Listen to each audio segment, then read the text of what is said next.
the pandemic has made the year into quite a tragic year for everyone, for each and every industry has not been spared, including the creative industry that we're in. What does 2021 hold?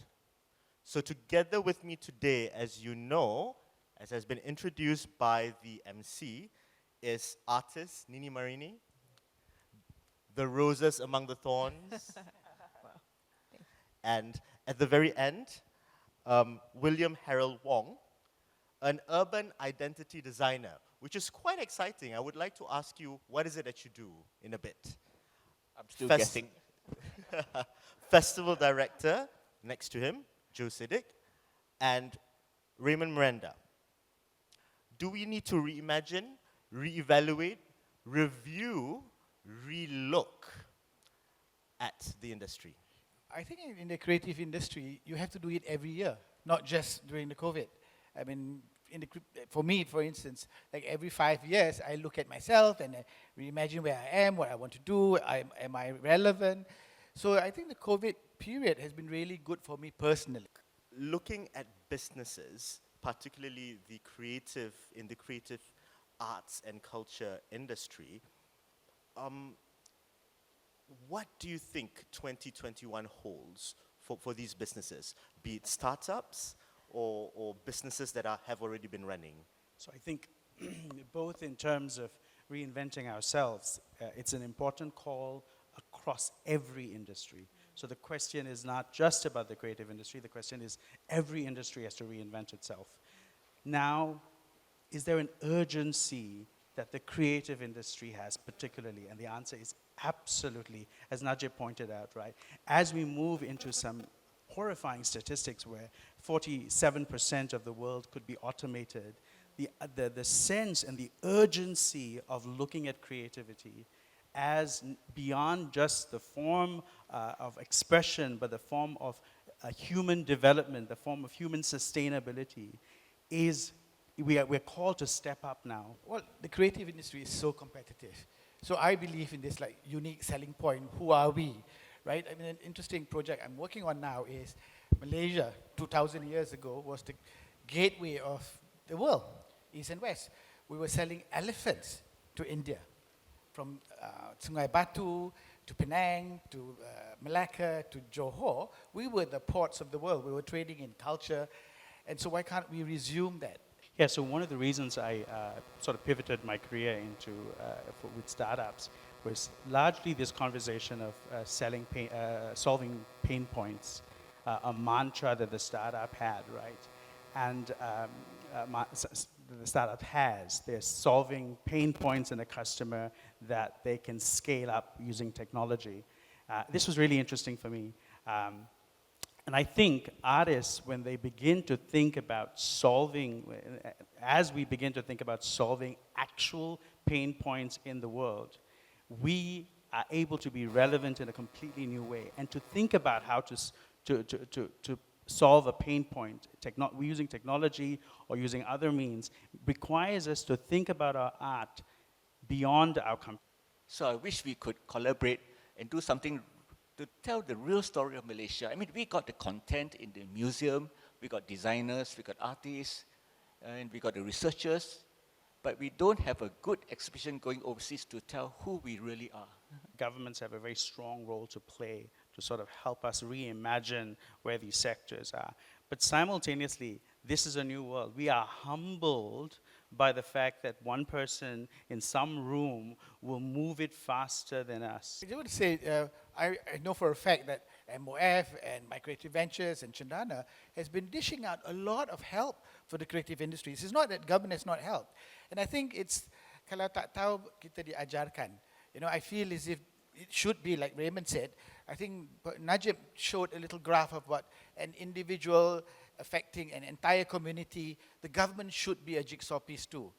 Government should be one of the major jigsaw pieces, working with all the other jigsaw pieces, sailing an armada for one common vision. We take Malaysia out there. If only we can have one whole creative industry, like, one agency in a Yeah. way that represents everybody's best interests in every capacity, from craft all the way to arts, to video, because that is what a creative person is. No longer just a fine artist, or, there's many things, videographers, Yeah. special effects guys, things like that. Just that person could be the gel, though that form, because right now it just feels very confused and diluted. So don't expect the government to fund for everything. Nowadays we create our own projects. We hope to get government support, a little bit funding here and there, but we look for corporate sponsors. We look at crowdfunding and so on. So I think one had to be daring enough to have a vision, create a project, push it forward, and bring along all the creative along with you. And that is actually my approach.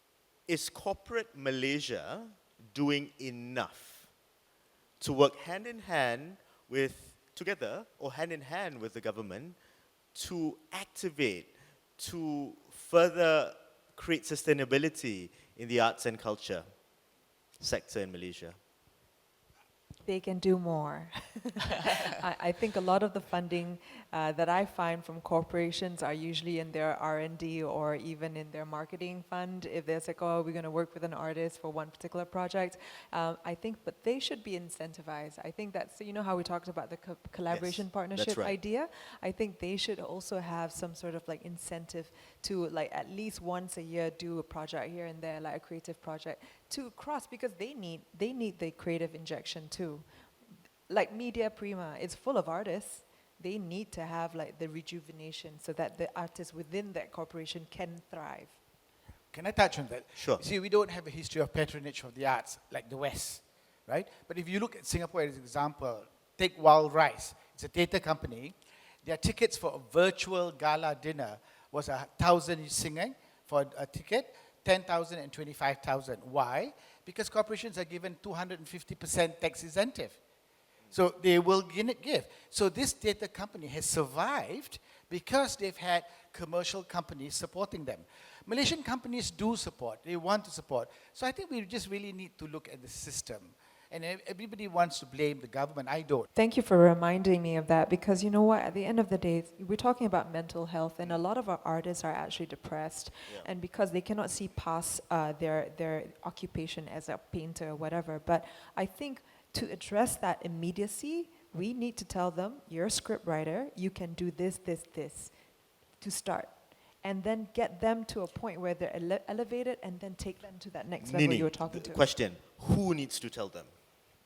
The collective. I don't know. We can't solve this problem, but at least we're I having think this this is where conversation. creative Yeah. can step in. Yeah. Because it's the reimagining, but the reimagining has to happen on so many levels. Yeah. On That's policy level, but also on the person who's having to survive. So to give a grant it may not be the first place of reimagining, right? So it's sort of even to effectively think about how do we help people reimagine so that they can build sustainable lives systematically. Oh my God, I have You've so got many. 10 seconds. Tax incentive, I think a collaboration, and I've already mentioned that, and that's basically it for me, yeah. Okay. I think I've mentioned, really I have, in Yeah. a lot of the things I've said, so. Tax incentive and a report card, what we've done in the last 10 years. Report card. William. Just government support. Yeah, not necessarily money, but just to support us all the way. Yeah. Yeah. Yeah. So You- such you wanna add simple- Incentives to something? reimagine, that's the big thing. That's- Incentives to reimagine, not just reskill. I see a lot of conversations of reskilling, but you can't reskill if you can't reimagine. I think everybody should just have the ability to imagine. Imagination is necessary. Live your life with a lot of creativity and vibrance, and keep that vibration high. Let your fears, and there's a lot of fear at the moment, be the impetus to create something new. Keep these conversations and understand what's right and wrong, and be positive. We will not be replaced by robots. We have We a will. great opportunity ahead.